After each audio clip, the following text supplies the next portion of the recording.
Masechet Baba Mesia Daf Samech Chet. We're dealing with the prohibition against charging interest, which is a very high ideal. The problem is that then often it makes it difficult to find someone who's willing to lend money without interest. And so there was a need to find various loopholes around this in order to find legal ways of making it a partnership of some kind. So we already saw various ways in which the sages permitted or didn't permit, and we continue in that theme. Rav Kahana, Rav Papa, Rav Ashe, La'achle benachiyata, Rav Ravina, Achel benachiyata. So these three sages, Rav Kahana, Rav Papa, Rav Ashe, they would not use the loophole of nachiyata. That means that the lender gives money, he takes a collateral of a field, and he designates a certain amount. Let's say that field produces however much produce, so they designate an amount that per year, this will be $1,000 that will be deducted from the loan. And that way, if he doesn't do that and he just keeps the produce, well, then the lender is getting benefit. That's called interest, using the produce like interest, because the borrower is still going to have to pay back the full amount. However, if you deduct the amount of the produce each year, well, even that kind of deduct that from the amount of the loan. The problem is we don't know how much that is, and is it going to be more? Is it going to be less? It still kind of looks like interest. And so what you do is you make an evaluation. You say, you know what? We'll make it a standard deduction, $1,000 per year. I get the produce, and that way there's risk involved. That makes it a lot better than being interest, because as long as there's some risk involved, that the lender can gain more if there's more produce, but he can lose, and he'll have to deduct $1,000. Even if that doesn't produce anything, a flood comes. So because there's risk involved, now it does not look like interest, but just an evaluation. Listen, I'll pay you per year for an estimation of what the produce is, and the borrower gets a guarantee deduction of the loan. So although we said before that this is technically permitted, the sages would not do this, because still even this looks a little bit like interest, and the sages didn't want to do it. However, Ravina, he was fine with using this deduction method. Amar Mozutra Tamad Mandachir benachayata midi dehava so Mozutra explains the reason why Ravina followed this strategy is because he compared it to redeeming an ancestral field. What's the law there? If someone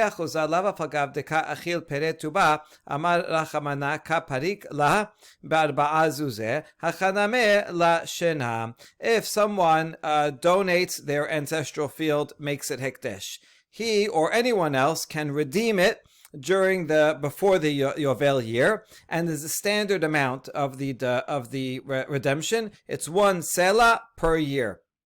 Good. And then after that, per year until the Yovel. And then after that, whoever redeemed it can enjoy the produce. And even if the produce is a lot, even if it's more than a sela, still, look, the Torah says, all you have to pay is 4 zuz, that's equal to 1 sela, and even if you get more, that's okay. So here we can compare these cases, and this would be the same thing. Since you said, listen, I'm going to allow you to deduct from the loan $1,000 per year, even though that probably will be a low price because it's a guarantee. If you give a guarantee, so that's always going to be lower than the actual, because the lender here is taking some risk.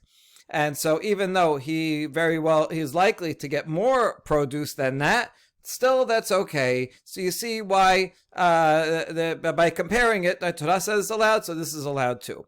So why would you argue? Manda asar amalach sedech uzek deshi v'rachamana ukmei pidyon hacha halva'ahi u'mechzeh kedebit. Those who prohibit, they say, no, when an ancestral field, that's when the owner is making it hekdesh. And the Torah says, listen, you can redeem it. So this is about hekdesh and redemption. That's completely different from this case where it originates as a loan. And because it's a loan, it looks a lot more like interest. It looks like the borrower is giving a very good deal to the lender. This is, because usually this field may produce $1,500 worth of produce every year. And says, listen, just I'll accept 1,000. So the extra 500 that he's most likely to take is implicitly as interest. Favor, thank you for giving me this loan. And therefore, it looks a lot like interest when it's a loan. It doesn't look like interest when it's hekdesh, because it has nothing to do with a loan. And that's why they say it's prohibited. Amar Rav Asher, Amru li sabeh dimta machasya.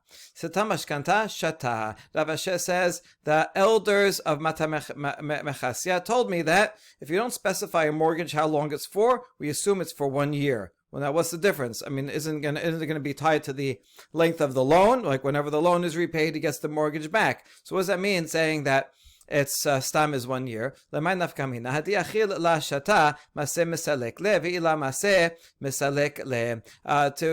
say that if he, as long as the lender consumed produce for 1 year, after that the borrower can prepay whatever the length is that they decided is for the time to pay the loan. Doesn't matter. The borrower can say, listen, I got money, I want my field back. After 1 year, he can demand his field back. But if the lender has not yet been there for 1 year, then that's too short. He deserves to be there at least for 1 year. And so the borrower cannot kick off the lender before that 1 year, unless they specify a different amount of time.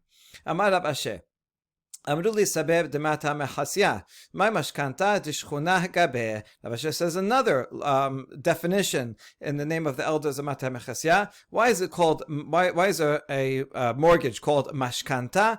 It comes from lishkon, to dwell, because the lender is dwelling there in this land, even though he doesn't own the land. But for the time being, during the loan, he is dwelling there. The mandaf kamina ledina debar misra. What's the difference? If that's, who cares? It's just a linguistic insight. No, it makes a difference in halacha for the law of next door neighbors. The halacha is that if someone is selling a field, they have to offer it first right to buy it to his neighbors, because it's worth a lot more to a neighbor to have a neighboring field where they can plow the whole thing at once. So it's worth more to them, and you have to offer it to them first. So the law of bar mitzvah would apply in this case. If a neighbor was selling a field, he would have to offer it to the lender who has this field right now as a mashkon. That's the interpretation of Rashi. The problem with that is that he only has it temporarily. Now, mashkon, it could be for many years, it could be many decades, so then that would make sense. It would be worth it, although it could be a short time. So actually there are other interpretations. Ramban and Rambam actually say the opposite interpretation, that he has no rights for bar mitzvah. Okay. Amar Rava, le techata la ketarshe papuna'eh, vela keshtare mechozna'eh, vela kechachire narsha'eh. Rava says we do not follow the halacha in these three cases: the tacit interest of Rav Papa that we already spoke about, nor the documents that are written up in Mechoza, nor the the tenancy deal that is done in Neresh. We're going to explain all three. Ketarshe papuna'a, ketarshe de Rav Papa. Papuna'a, we're explaining, is that of Rav Papa, the Papinian. And this is referring to what Rav Papa did. Remember, he sold beer, and he was wealthy, so he didn't need the money right away. So when he made the beer in Tishrei, the price generally was $10. But he didn't sell it for $10. He would tell his customers, listen, you have to pay 15, which will be the price in Nisan, but you can pay in Nisan. So he didn't sell it for the current price. He only sold it for the higher later price because he didn't mind stocking it, and he didn't need the money. And so that was, although Rav Papa did it, he says it was permitted because he only gave it at one price. It was not, it's not that you have to pay more because he's delaying payment. He only offers it at that price with that payment date. Even though Rav Papa did that, Rava is saying that the halacha is not so. The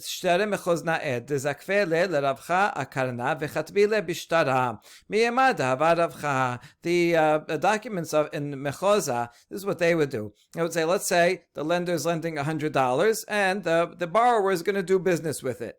So they would say, listen, how much is the profit going to be? You take some profit, I'll take some profit. And they build that profit into the document that says when you pay back, you're going to have to pay 110. So they write that in the document. But even though this is a business deal, right? Listen, we're going into business together. I provide the capital, you provide the work.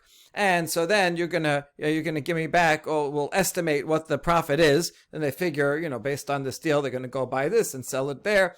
So the profit's going to be 110, that's his share of the profit. And they write that in. The problem with that is, who said there's going to be a profit necessarily? Sometimes a business deal goes bad, not as expected. And in that case, even though there was no profit, the borrower is going to have to still pay back 110, and that will be interest. And therefore, this is the halacha that is not like what they did in Mechoza. Amar le'emor bar Amemar l'Rav Asher, Abba abid hachi, v'chi atu lekame meheman lehum. So Mor, the son of Amemar, told Rav Asher, my father, Amemar, who's a great sage, he would make a shtar like this. And the reason why it was allowed when he did it is because if the borrower came and said, listen, I lost money on the deal, I made less money than the $10, he would believe him and say, okay, forget it, then don't pay. And therefore, there was never a case where the borrower would be paying interest. If they made money, the amount that they expected or more, then good. It's not interest. This is a partnership that we have, and you got money out of it, and I got my share of money out of it. Very good, right? They wrote like a heter iska. But if the borrower lost money on it, then he would come and say, listen, I lost money. And then in that case, I'm going to say, I believe you, don't pay. I don't want to collect interest on it, right? Just pay me back the original amount, and there is no interest here. Okay, so he believed them. Amale, tenach hecha deite ledide, ishachi v'nafal shtara kameyat me mai. So Rav Asher challenged him and said, that makes sense while Amemad is alive. But what if he writes such a document and then dies, and then it's going to go to the orphans, and the orphans maybe are not aware that was the implicit deal, that if the borrower doesn't make money, then he'll forget about that extra $10, and then the orphans will demand the entire sum, and that will be interest. How come you're not worried about that? So Rav Asher challenged them. Anyway, sometimes when a king says something, even if it's wrong, he says, off with your head. And then turns out he really shouldn't, he wasn't guilty, but nevertheless, the king's decree goes, or someone hears it and misinterprets it, and it still happens. And so Rav Asher, once he said, even as a theoretical, what if Amemar dies? He was just saying it as a theoretical, but just saying it, bad luck, and sure enough, Amemad actually died. We don't get an answer to the question, it's just that Amemad unfortunately died because of the theoretical. So when you're saying theoretical, it's better to use other people, use make-up names, or use names of someone that you don't like.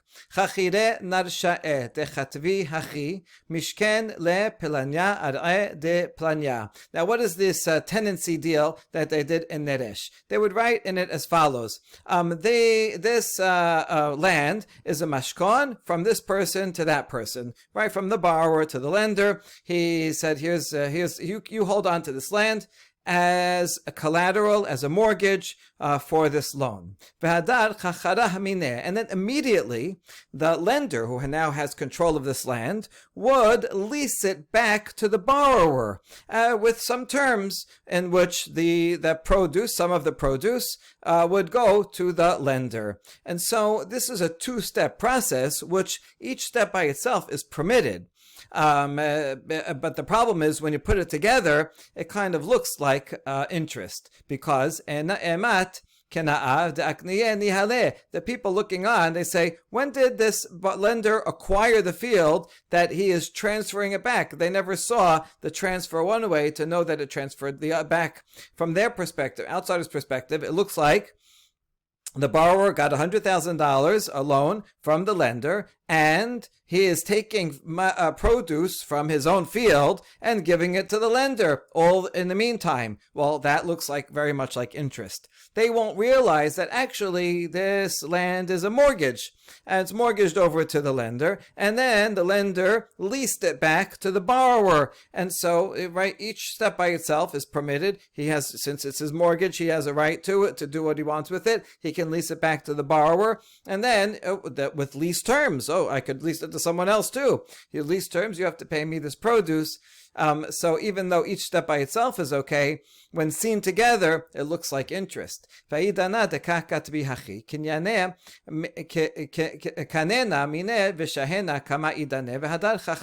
Nowadays, we actually use this. Even though Rava said before that halacha is not like this, we do it today, but we add an extra step. We have we acquire, we do the acquisition, and then we wait a little while. We wait a certain amount of time, so it's clear that, oh look, this is a mortgage. The lender has it, right? The lender goes and he sits on it. Oh, this is my land now. I have it as a mortgage for a certain time, and only then, then he leases it back to the borrower. Now you're a tenant. It's true, it's his own land, but now the lender has it, control of it, and so the borrower becomes a tenant on his own original land. And why do we allow this loophole? So that the door will not be locked in face of borrowers. If a borrower comes and says, listen, I need a loan, but no interest. So most lenders are going to say, listen, I can't just give you free money. I want to use it for a different business venture, and money has time value, and so loans were hard to find. But by doing this, the loophole, technically it's okay, because yes, there's a mortgage, that's okay, and there's a lease, you can do that too. And as long as you're waiting some time in between, so everybody knows that this was done in 2 steps, so this is permitted, and we're going to be lenient to help people find money. However, the last word of the Talmud is, no, actually we don't follow it. So you see the back and forth within the layers of the Talmud itself, of the early layers saying don't do it, then, well, the Neresh people did it, Rava says don't do it, then it says nowadays we do it, but the latest layer of the Talmud says, but we don't follow this. Next Mishnah. אין מושיבין חנווני למחסית שכר, ולא ייתן מעות לקח בהן פירות למחסית שכר, אלא אם כן נותן לו שכרו כפועל. So this is another workaround to allow something that is kind of like a loan with interest, but is actually more like a business. The deal is called an iska, which literally means doing business. And here you have someone with capital, and he says, listen, I'll provide for you $100, right? Here, you get $100, or gives a merchandise of $100 worth of merchandise, doesn't matter. Let's say it's $100, and he says, here, I'm providing the capital, you go and do the work. And you go and sell this merchandise, or go and buy something, go buy produce, and then you sell it. And the deal is, we'll split the profits and we'll split the losses. So that is a good business deal, right? That's a normal thing to do. However, this is not allowed unless the lender also pays wages to the worker, to the borrower, and pays him as a laborer. Let's explain why. When you say you accept half the gain and half the losses, we can look at this deal like a 2-part deal with $50 and $50. The first $50, there we can see that as a loan. The lender said, here, take this $50. You have to return to me that $50 no matter what. Even if there's a total loss, right, you have to give it back to me. That's a way of saying that you are accepting half of the loss. That $50 also, the borrower gets all of the gain, right? If I lend you $50 and you go and you make a lot of money on it, you only have to give me back $50. But if you lose it all, then you have to still pay back all $50. So the half gain and loss of the borrower, we call that a loan. That's how it works. It's the same as a loan.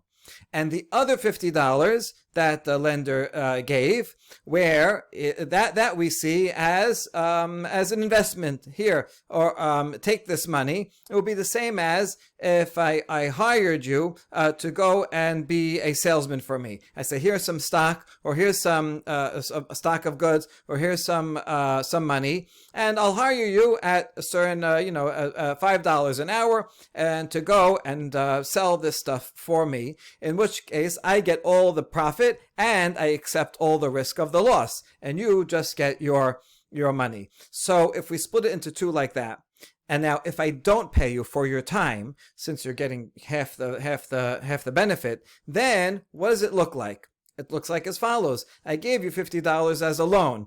Good, free loan, right? You accept all the profit and all the loss. Now, also giving you $50, invest this for me, right? I'll accept all the loss and all the gain of that half of that $50. The problem is that you're not getting paid for the $50 that I'm giving you for your work. So why would you do it? Well, you're doing it because you got a benefit of a loan. That's called interest, right? If you're working for me for free because I gave you a loan, then that is a form of interest. And that's why the Mishnah says you can only make this deal if I'm paying you something. Kipoel. It doesn't have to be a large amount. The Gemara will discuss exactly how much, but it has to be something. So we're saying this deal where you accept half the gain and half the loss, and I get half the gain and half the loss. We're conceptualizing it as really two deals. One as a loan. You get your half from the loan part, and your half of responsibility, gain and loss, and I get my half from the other part that is not a loan, but is just you're working with my money. Here's my money, and you work, but for that part of it, you have to get paid. All right, that is the basic principle. Now, the Gemara gives some more examples. So far, we had two examples, right? One is I can't give you goods to sell from me in your store. You're a storekeeper. Here's some goods to sell from me. Or if I give you money to go buy goods to go and trade for me. So either of those two cases, the Gemara will discuss why we need both of these cases. And next, let's say I have eggs and you have a chicken. I need a chicken to sit on the eggs. You don't have eggs, but you have a chicken. So we make a deal. I'll give you the eggs. You have your chicken sit on the eggs, and then we'll split the profit or the loss. No, you can't do that either, because that's the same thing. I'm giving you, I'm providing the items, and now we're splitting the gain and the loss. Right? It's the same thing.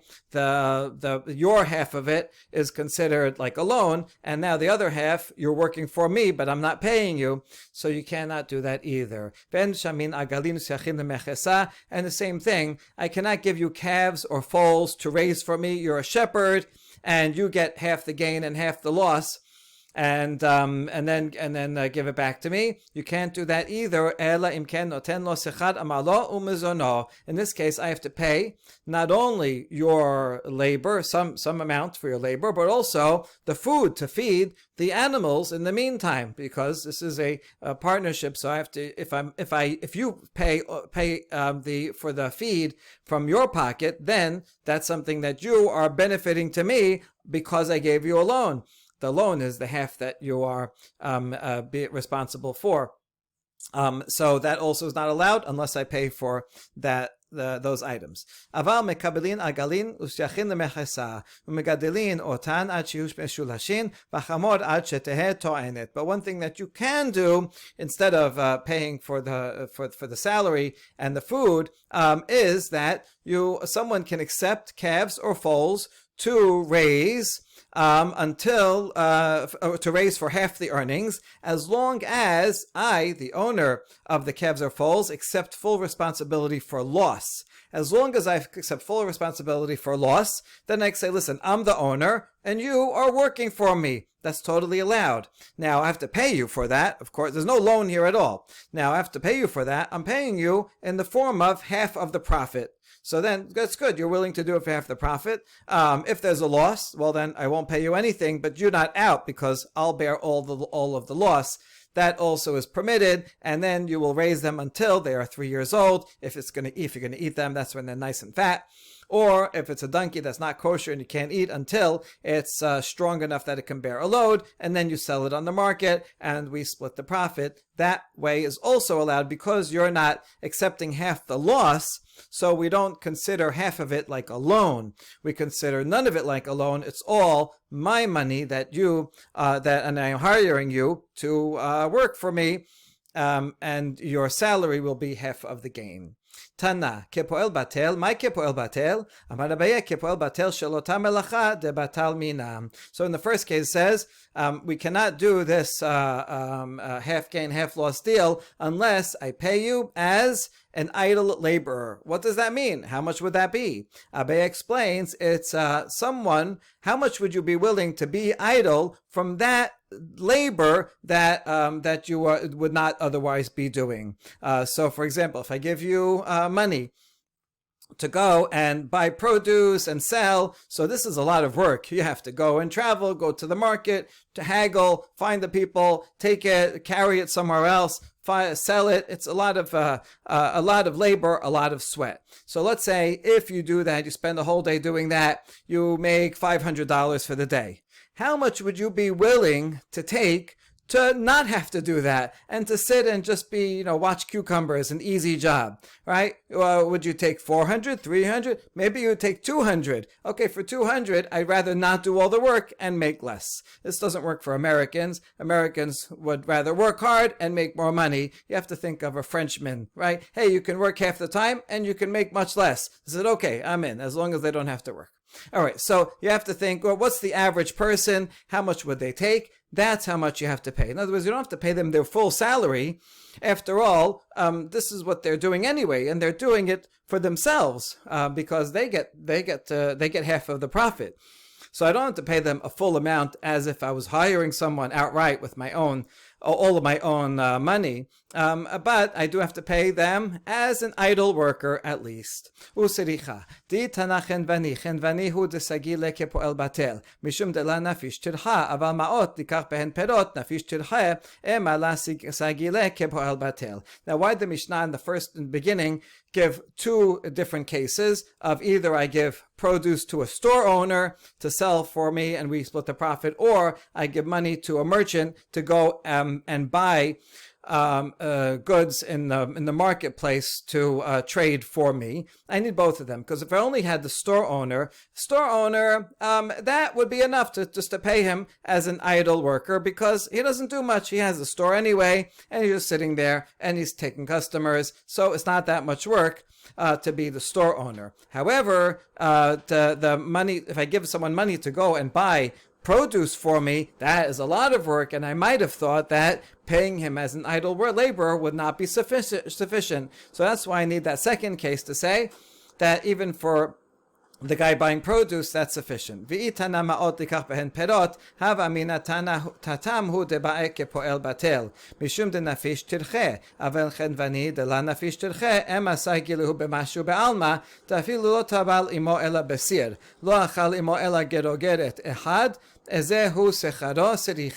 I only had the case of the guy who I hire and give money to go buy produce, I would say over there I have to pay him for sure, at least as much as an idle worker, because he's working a lot. But the store owner, he's barely working. He's just sitting there. Maybe I don't have to give him even that much. I could just give him anything, any token amount. Even if I just have some brine and he dips his bread into my brine, it's a very, very little benefit. Maybe that's enough. Even if he just sits and has one fig of mine, I give him one fig. Maybe that's what I'm paying you. So I might have thought that the store owner, who's just sitting there anyway and isn't doing much work, maybe just a token, even a few cents would be sufficient, and therefore I need that case also to say no.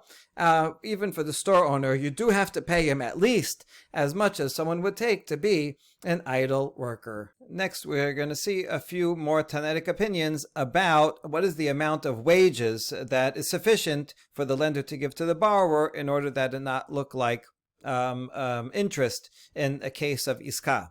Teno Rabbanan. Kamahu secharo ben merube ben mu'at ibre Rabbi Meir. So how much is this? Are these wages? It could be a lot. It could be a little. Whatever they agreed upon. It doesn't matter how much, as long as they agreed upon something that's sufficient according to Rabbi Meir.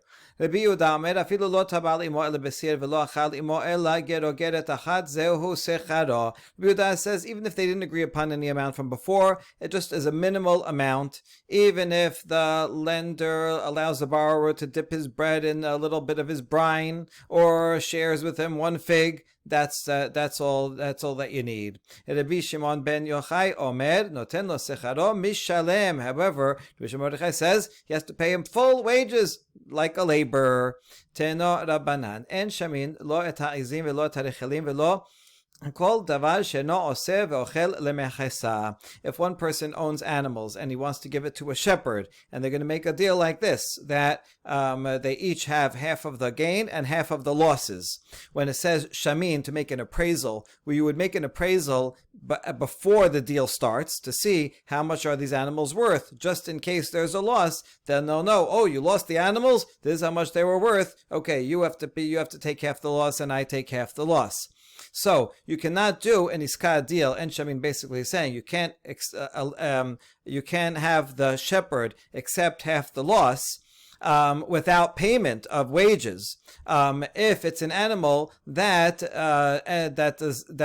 does not work. And it does eat. All animals eat. There's expense for the animal. If it's a type of animal that does no work, it doesn't do anything useful, then you cannot allow this because the shepherd is not getting wages. If it's an animal that can work, it can carry things, it can pull a plow, so it can raise its own money. In that case, since the shepherd will benefit and keep all that work for himself and benefit from it, that is considered the wages. It covers the cost of the food and pays for his wages, and in that case, the owner of the animals doesn't have to pay him over and above that because it pays for himself and more. It pays for itself and more. Rabbi Yosef ben Rabbi Yehuda Omer, Shamin et ha'ezim mipnei sheholbot, v'et ha'rechelim mipnei shegozezot, v'shotfot u'mortot, v'et ha'tenergolet mipnei shehi osa ve'ochelet. So that was Tanakh Kama that says you cannot do this. And then we have another opinion. Rabbi Yosef, the son of Rabbi Yehuda, says that you can appraise goats because they produce milk. Even though they're not working in the field or anything, they produce milk and the shepherd is keeping the milk. So that's sufficient. And also you can appraise sheep and tell the shepherd, you're going to have half of the loss and half of the gain. And he doesn't have to give him any wages because he gets paid from the milk. The sheep will get it from the shearings, right? The male sheep will get it from the shearings, and wool also falls out when it's washed or it's plucked by thorns, and the shepherd keeps all of that. So that's sufficient. And also chickens, because they produce eggs, and the guy watching the chickens is keeping those eggs, and that provides enough for its feed and for the wages of the chicken watcher. And so it's permitted. So Rabbi Yosef is more lenient than Tanakh Kama. Now we ask, Tanakh Kama, gizav v'chalab lo sipek sechad malom zono. Wouldn't Tanakh Kama agree that for sheep and goats, that it's shearings and it's milk, isn't that enough to pay for the feed and for the wages of the shepherd? And the answer is, you're right. If the shepherd is allowed to keep all of the shearings and all of the milk, then yes, that would be permitted, and Tanakh Kama would agree with that. Rather, they disagree if the shepherd is only allowed to keep the whey, only part of the milk, or just the pluckings from the hair of the goats, but not all of the shearings, then that would not be sufficient. And in that case, the shepherd cannot the owner cannot make the shepherd assume half of the loss without further payment. Tanakh Kama sabalak Rabbi Shimon ben Yochai damar noten lo secharo mishalem. So Tanakh Kama of this baraita here agrees with the opinion that says you have to pay in full, and if it's only a little bit of whey or some pluckings, that's not sufficient. And so Tanakama agrees with Rabbi Shimon Bar Yochai in the previous baraita that says you have to pay in full wages. Rabbi Yosef Rabbi Yehuda sabar la ke'abu da'amar afilu lo tabal imo ela b'sir v'lo achal imo ela gerogeret echat zehu sechar. Rabbi Yosef Rabbi Yehuda, who said it's sufficient that the shepherd just gets some pluckings or some whey. He agrees with his father, Rabbi Yehuda, who says that in such an iska arrangement, even if the borrower just dips his bread in the brine of the owner, the lender, or they share a fig, that's sufficient. It just has to be a token amount of wages, so that this is your wages, and thereby you're not considering that work that he's doing to be interest for the half of the iska that is a loan. Tenor Rabbanan, maskeret isha lechaberta tanagot b'shnei efrochin. A woman can rent out to another woman a chicken. Here's your chicken, and your payment for renting the chicken will be 2 chicks that you'll hatch your eggs, and you'll have lots of eggs. They'll hatch, and you pay me 2 chicks, and you can use my chicken. That's fine. That's just a rental agreement. Isha shamra lechaverta tanagolet sheli ubesim shelichi.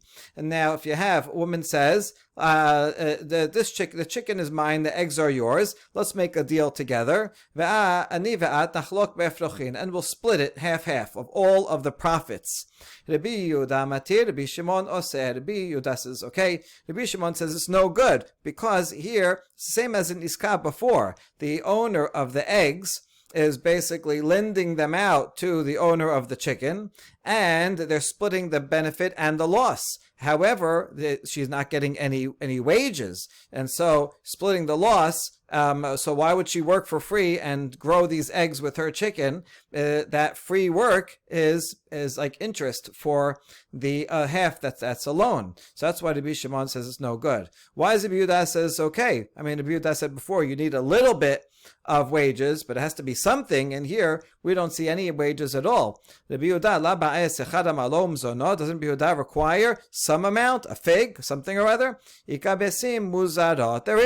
There's always going to be some unfertilized eggs. These are bad eggs that only someone who really doesn't care what they eat will eat, because they don't look good. They're rotten eggs. They're not growing properly, and it's assumed that the owner of the chicken will keep any eggs like that, and so that's their wages. Even though it's worth a small amount, that's sufficient for Rabbi Yehuda.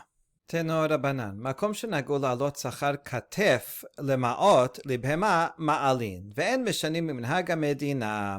Now this baraita adds that sometimes there's a payment to the shepherd to carry a young animal. A young animal, I mean, as soon as it's born, it can walk generally, but it doesn't know where it's going, and it's hard to get it where it's going, and since it's small, so generally a shepherd would simply carry it to the pasture or wherever it needs to go. So there were different customs. In some places, the owner of the animal would pay a separate cash amount to the shepherd to be like a porter, and he would pay in cash a ma'ot for an animal. So in a place where the custom is to pay separately for that, then the owner has to pay, and you should not change from what is generally done in that place. There are other places where they say, listen, this is part of the job. Part of a job is taking care of the animals if it's a small animal, you may have to carry it around, and so it's not considered a separate fee. But if it is considered a separate fee, then you have to pay it.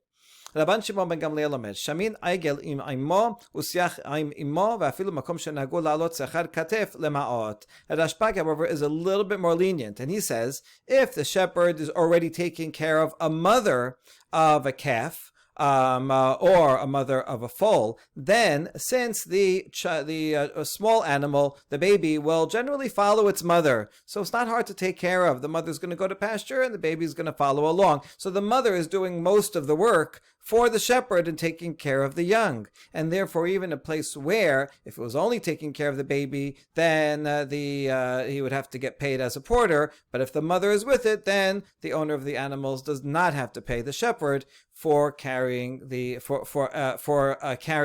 small animals. Now